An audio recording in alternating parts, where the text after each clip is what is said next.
Estamos de volta ao vivo para todo o país com os destaques internacionais.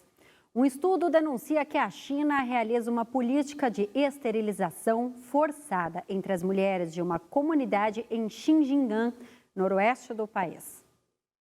As autoridades chinesas realizam esterilizações forçadas em mulheres em uma aparente campanha para conter o crescimento de populações de minorias étnicas. O alerta é do pesquisador alemão Adrian Zenz e foi publicado em uma pesquisa nesta segunda-feira. O grupo-alvo seria a comunidade uigur na região de Xinjiang, noroeste do país. Nos 2 grandes municípios da região, onde os uigures são a maioria, o número de nascimentos caiu drasticamente desde 2016. A entrevista teve como base documentos administrativos chineses e entrevistas com mulheres locais. Algumas delas declararam que foram obrigadas a passar pela esterilização sob pena de serem enviadas para os chamados campos de reeducação política. De acordo com a pesquisa, Pequim parece usar o controle de natalidade coercitivo como parte de uma estratégia abrangente de dominação étnico-racial. Os uigures são principalmente muçulmanos e falam um idioma túrcico relacionado ao turco. Eles constituem um dos 56 grupos étnicos do país. A etnia representa um pouco menos da metade dos 25 milhões de pessoas que vivem em Xinjiang, um enorme território semidesértico que há muito tempo é afetado pela violência que Pequim atribui a separatistas e islamitas. Questionado sobre o relatório, um porta-voz da diplomacia chinesa, Zhao Lijian, refutou as acusações. Com os casos de Covid-19 subindo novamente, o governador democrata da Califórnia, Gavin Newsom, recuou na abertura dos bares de Los Angeles e outros 6 condados. O governador da Califórnia ordenou no domingo o fechamento de bares de Los Angeles e outros 6 condados do estado devido ao forte aumento de casos de Covid-19. O democrata Gavin Newsom, que determinou um confinamento geral no fim de março, tinha autorizado a reabertura dos estabelecimentos no estado a partir de 12 de junho, com a última palavra para as autoridades dos 58 condados. Los Angeles, a segunda maior cidade dos Estados Unidos, havia reaberto os bares em 19 de junho, mas o número de casos do novo coronavírus disparou no estado, com um aumento de cerca de 30% das hospitalizações na última semana. O país experimentou um aumento significativo nos números de novas infecções, em particular nos estados do Sul e do Oeste, com um crescimento notável de casos entre os jovens. Antes da nova onda, governadores do Texas e da Flórida também voltaram a ordenar o fechamento dos bares. Os Estados Unidos são o país mais afetado pela pandemia, com mais de 2,5 milhões de contágios e mais de 125 mil mortes. A pandemia do novo coronavírus trouxe consigo o isolamento social e o fechamento de diversos espaços públicos. Os cinemas não ficaram de fora e tiveram suas portas fechadas. Em São Paulo, os amantes da sétima arte já têm uma nova opção para matar as saudades da telona. Os cinéfilos de São Paulo já têm uma nova opção para curtir seus filmes prediletos. Com os cinemas fechados por conta da pandemia do novo coronavírus, os antigos drive-ins estão de volta. Eu achei interessante porque está super organizado, está todo mundo protegido, né? A gente não tem contato com as pessoas e a gente pegou um lugar que parece ser muito interessante para assistir, né? Então eu acho que vai ser bom. Já são mais de 3 meses desde que as medidas de isolamento social foram tomadas em todo o país. Tanto tempo em casa deixou saudades em muitos que tinham o cinema como parte de lazer na rotina. Faz tempo, era só supermercado e farmácia, né? Então consegui sair um pouquinho para ver um filme, por mais que tá cada um nos seus carros, né? Mas saber que tem gente que eu não conheço, assim, ter um pouquinho de vida social tá sendo incrível. O projeto pode ser considerado um sucesso, já que os ingressos para as próximas semanas estão esgotados. O Brasil foi duramente atingido pela Covid-19.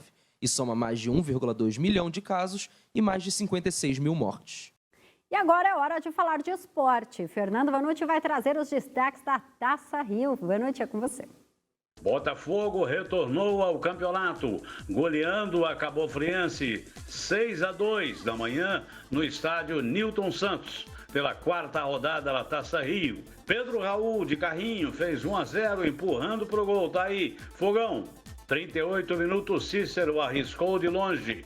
Contou com um desvio do zagueiro para fazer 2-0 para o Botafogo.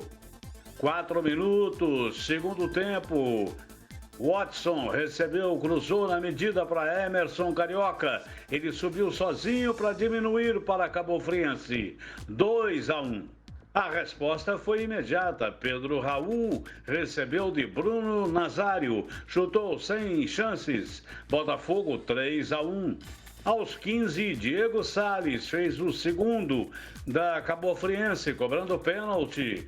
Mas o Botafogo era muito melhor. 29 minutos, Caio Alexandre. Lindo lançamento para Bruno Nazário.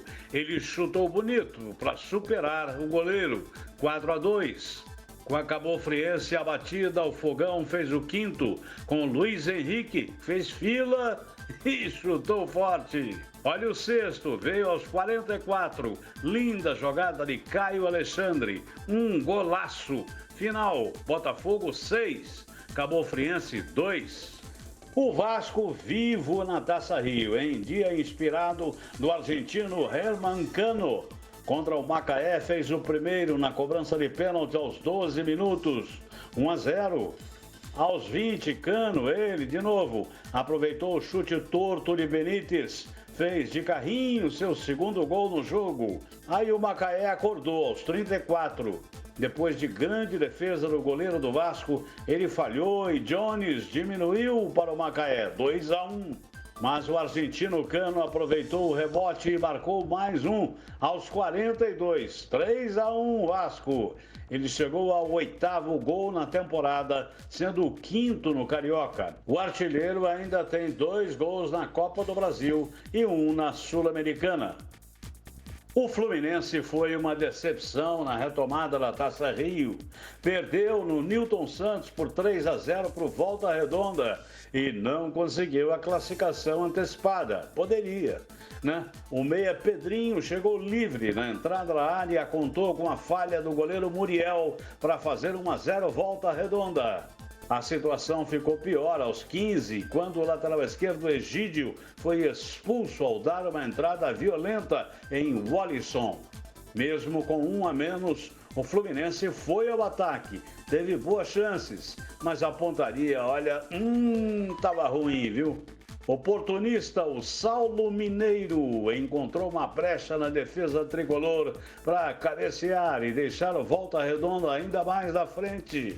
2-0. Bem organizado o time visitante, né? A equipe do Volta Redonda completou sua grande noite com um novo momento inspirado de Saulo.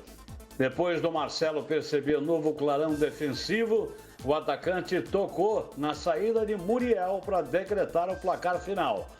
3-0 para o Volta Redonda. E a seguir o nosso quadro Retomada, nós voltamos já.